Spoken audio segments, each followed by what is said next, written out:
मेरे प्रिय बच्चे, वह लोग जो बात बात पर तुम्हारा उपहास उड़ाया करते थे, तुम्हारे पीठ पीछे तुम पर हंसा करते थे, तुम्हें नीचे गिराने का प्रयत्न करते थे, वह लोग जिन्होंने अपने चेहरे पर दिखावे का एक मुखौटा पहना हुआ था, जो केवल अपने कार्य की सिद्धि के लिए तुमसे रिश्ता बनाए रखे थे, ऐसे लोगों पर प्रिय बच्चे तुम्हें अपनी बहुमूल्य भावनाएं व्यक्त करने की आवश्यकता नहीं है। तुम्हारे निर्मल निश्चल आंसू बहुमूल्य है और उन आंसुओं को तुम्हें ऐसे लोगों पर व्यर्थ बर्बाद नहीं करना चाहिए।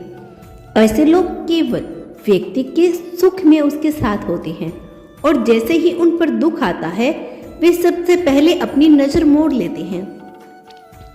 तुम्हारे पास शक्तियों का भंडार है। जैसे सुंदर फूलों से लदा हुआ वृक्ष स्वयं नहीं जानता कि उसका मूल्य क्या है, वैसे ही तुम नहीं जानते कि तुम्हारा मूल्य क्या है। जैसे समुद्र की कोख में छुपा हुआ मोती यह नहीं जानता कि उसकी क्या कीमत है, वैसे ही तुम्हें भी इसका आभास नहीं तुम्हारी क्या कीमत है।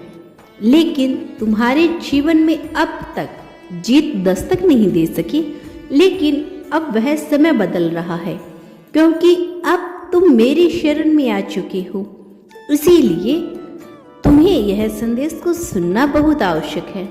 हर हाल में इस संदेश को तुरंत सुनना, इसे बीच में छोड़कर जाने की भूल ना करना। मेरे प्रिय, कोई साधारण व्यक्ति आखिर तुम्हें कैसे हानि पहुंचा पाएगा जब तुम मेरी कृपा पे हो। यह तो तभी संभव है जब तुम स्वयं ही किसी को पीड़ा देने के अधिकारी बन जाओ। मेरे प्रिय, तुम्हें वह चीज अब एक एक करके प्राप्त होगी जिसकी तुमने चाहत की, और वह सभी लोग जो तुम्हारी पीठ पीछे तुम्हारा उपहास उड़ाया करते थे, उन्हें अपने कर्मों का फल मिलने का समय आ गया है। वह जो तुम्हारे पीछे तुम्हारे दुश्मन प्रचार करते थे, तुम्हें पीड़ा देते थे, और जो तुमसे लाभ लेना चाहते थे, उनका बुरा समय आ गया है। मुझे पता है कि कई बार तुम्हारे मन में यह प्रश्न आता है, जब ईश्वर मेरे साथ है तो वह सब कुछ मुझे एक पल में क्यों नहीं देते। लेकिन मनुष्य की हर उपलब्धि के पीछे एक सीख छुपी होती है, और वह सीख उसे परिपक्व बनाने ही आती है, फिर चाहे वह पीड़ा के रूप में आए या भाव के रूप में आए। मैं तुम्हें सभी चीज एक साथ दे तो दूं, तो तुम उसे कुछ सीख नहीं पाओगे, वह भी ना सीख पाओगे जिसे सीखने के लिए तुम्हें यह मनुष्य का जन्म मिला है।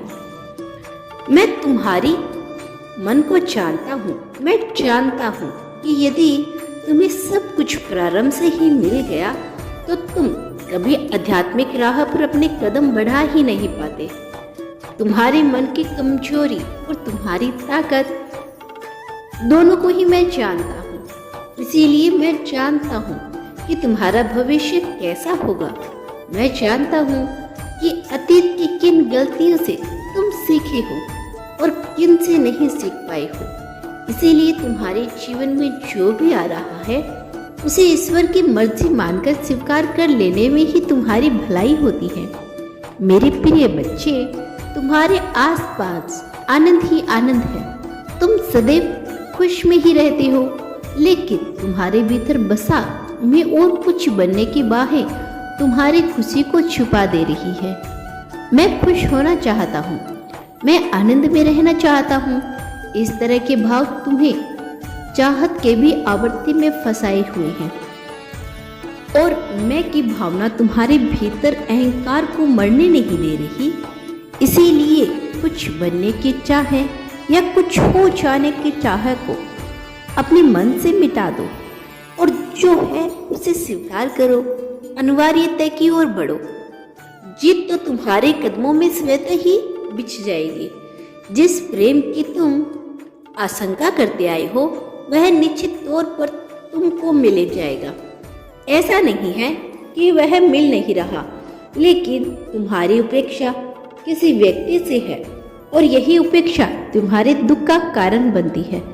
जब तुम किसी से उम्मीद लगाते हो तो यह आशा निराशा के अतिरिक्त कुछ भी नहीं होती। मेरे प्रिय, जब तुम अपने आप को साक्षी भाव में न देखकर, दृष्टि की भांति न देखकर कर्म करने वाले प्राणियों के रूप में देखते हो, तब तुम्हारे जीवन में समस्याओं का जन्म होता है। यह समस्या तुम्हारे विचारों का ही परिणाम है। यह समस्या तुम्हारे अपने ही विचार से उत्पन्न हुई है। ऐसा नहीं है कि मैं तुम्हें हर जीवन में भेजता हूँ। ऐसा नहीं है कि परिस्थितियाँ उसके लिए उत्तरदायी है। यह तुम्हारे अपने विचार हैं जो इन समस्याओं को जन्म दे रहे हैं। यह वही अहंकार है जिस पर तुम काबू पाना चाहते हो। तुम बाकी मनुष्य से बहुत आगे जा चुके हो। तुम अहंकार को समाप्त करने की राह में बहुत आगे जा चुके हो, लेकिन अभी कुछ चीजें हैं जिसे पार पाना तुम्हारे लिए अत्यंत आवश्यक है। मनुष्य का मन कभी भरा नहीं। उसे जितना दिया गया उससे ज्यादा की उसकी चाहत रही है। लेकिन क्या तुम्हें ज्ञात है कि मैं कैसे प्रदान करता हूँ वह सारी चीज जिसकी उसे चाहत होती है। मेरे प्रिय, जो व्यक्ति आभार के भाव में रहता है, जो व्यक्ति सदैव कमियों का विचार नहीं करता, जो शिकायतों के बजाय स्वयं को मजबूत बनाने पर जोर देता है, जो यह समझता है कि संसार उसका कुछ भी नहीं है, फिर चाहे वह कोई निर्जीव चीज हो, कुछ सजीव हो या फिर उसके अपने ही क्यों ना हो, जब वह जान जाता है कि सब कुछ केवल उपकरण मात्र है, उसका शरीर भी उसके लिए केवल उपकरण मात्र है, तब वह उन सभी जीत को हासिल कर लेता है जो एक सामान्य मनुष्य के लिए पाना अत्यंत मुश्किल हो जाता है। तुम उस राह में आगे बढ़ रहे हो, तुम जीत की राह में आगे बढ़ रहे हो, लेकिन विचार करो कि तुम्हारी जीत में ऐसी कौन सी बाधाएं आ रही है जिसकी वजह से तुम अपनी जीत को पूरे मनोभाव से स्वीकार नहीं कर पा रहे। मेरे प्रिय बच्चे, यह समय जो हो चला है, तुम्हें जीत प्राप्त करने का बहुत लंबे अरसों से तुमने प्रतीक्षा की। बहुत लंबे समय काल से तुम इसी समय के इंतजार में रहे हो, लेकिन अब जब यह तुम्हें प्रदान किया जा रहा है तो ऐसे कौन से अवरोध हैं जो कि हासिल करने से तुम्हारे हाथों में बांध रहे हैं। मेरे प्रिय बच्चे, तुम अपने साथी से जिस प्रकार के प्रेम की आशा रखते हो वह आशा ही गलत है। वह आशा निराशा का ही दूसरा पहलू मात्र है। वह निराशा से बढ़कर कुछ भी नहीं है। तुम जिस प्रकार के बंधनों से बचे हुए हो उसका विचार करो। वह कौन सी जंजीर है, वह अदृश्य जंजीर जिनसे तुम बंध चले हो। मेरे प्रिय बच्चे, इसका विचार करो। यह विचार जो तुम्हारे मन में पनप रहा है वह नकारात्मक है और तुम्हें उसे सकारात्मक विचारों में बदलना होगा। तुम्हें अपने विचारों पर नियंत्रण लाना होगा। तुम्हारे विचार जो किसी भी दिशा में भटक रहे हैं क्योंकि तुम ध्यान के मार्ग में नहीं आ पा रहे हो। वास्तव में वास्तविक धन ध्यान ही नहीं है। जिस मनुष्य का ध्यान हर क्षण यही में लगा जाता है कि वह इस संसार में विजय को प्राप्त कर लेता है। जब मैं तुमसे ध्यान की बात कर रहा हूँ तो मेरा अर्थ यह नहीं कि तुम किसी एकांत कमरे में बैठकर आंखें बंद करके कुछ विचार करो। मैं ध्यान हर चीज में करने को कह रहा हूँ। मैं बात कर रहा हूँ होशपूर्वक जीवन जीने की। मैं बात कर रहा हूँ ऐसा कार्य करने की जो तुम्हारी स्वेच्छा से हुआ हो, जो तुम्हारी चाहत से हुआ हो। इस संसार में तुम बहुत से केवल अवचेतन मन के कारण करते हो, कार्य करते हो। तुम बैठे रहते हो, तुम्हारे पैर हिलने लगते हैं, तुम्हें इसका आभास भी नहीं होता ये ऐसा क्यों हो रहा है। कई बार तुम शांति से बैठे रहते हो और तुम्हारे हाथ अनावश्यक ही कुछ कर रहे होते हैं। तुम्हें इसका विचार भी नहीं कि तुम क्या कर रही हो। वास्तव में उस समय तुम होश में नहीं होते। तुम्हारा अवचेतन मन तुमसे जो चाहे वह कार्य करवा रहा है। जब तुम होशपूर्वक जीवन जीते हो तो तुम हर कार्य को दृष्टि की भांति देख रही होते हो। जब तुम यह समझ जाते हो कि यह शरीर एक उपकरण मात्र है और ईश्वर मेरे शरीर के द्वारा विभिन्न कार्य संपन्न करवा रहे हैं, और तब यह कार्य महत्वपूर्ण हो जाता है, क्योंकि तब तुम्हें इसका आभास होता है कि तुम जो कर रही हो वह निरर्थक नहीं है, वह अनावश्यक नहीं है। तुम्हारे आसपास चीज़ों का ढेर लगा है, इसमें बहुत सी अनावश्यक चीज़ें मौजूद हैं जिनकी तुम्हें कोई आवश्यकता नहीं, किंतु तुमने प्रकृति से इतनी ज़्यादा चीज़ें इकट्ठी कर ली है जिसका तुम्हारे लिए कोई महत्व ही नहीं है।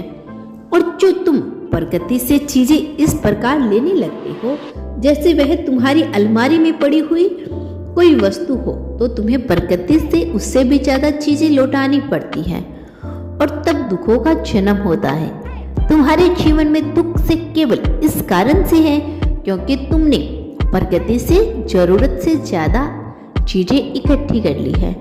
बहुत सी अनावश्यक चीज़ें जिनका तुम्हारे जीवन में कोई महत्व नहीं, तुमने उससे अपने पास रखा। बहुत सारी चीज़ें जो तुम्हारे महत्व की है तुमसे छूटती जा रही थी।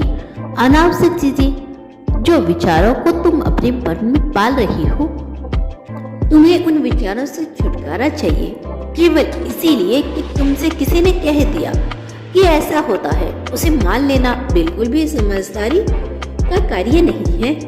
जांचो, परखो, केवल विश्वास के दम पर चीजों को मत मानो। मानने से पहले जानना सीखो, स्वीकार करने से पहले ये समझना सीखो कि तुम उसे क्यों स्वीकार कर रहे हो। ईश्वर के नाम पर भी बहुत सारी भ्रांतियां फैल गई है। तुम्हें सब कुछ नहीं स्वीकार कर लेना, तुम्हें समझना है अपने जीवन के अनुभवों को, तुम्हारे विचारों में क्या लाभप्रद है। इन बातों से तुम जीवन में प्रकृति को प्राप्त करने वाले हो। और जब मनुष्य के जीवन में प्रकृति आए तो उस पर बहुत बड़ी जिम्मेदारी भी होती है। तुम्हारा कल्याण हो मेरे बच्चे। मैं जल्द लौटूंगी अगला संदेश लेकर। मेरे आने वाले संदेश की प्रतीक्षा करना। क्या तुम आगे भी मेरे संदेश को सुनना चाहते हो तो धन्यवाद यूनिवर्स लिखकर इसकी पुष्टि कर देना।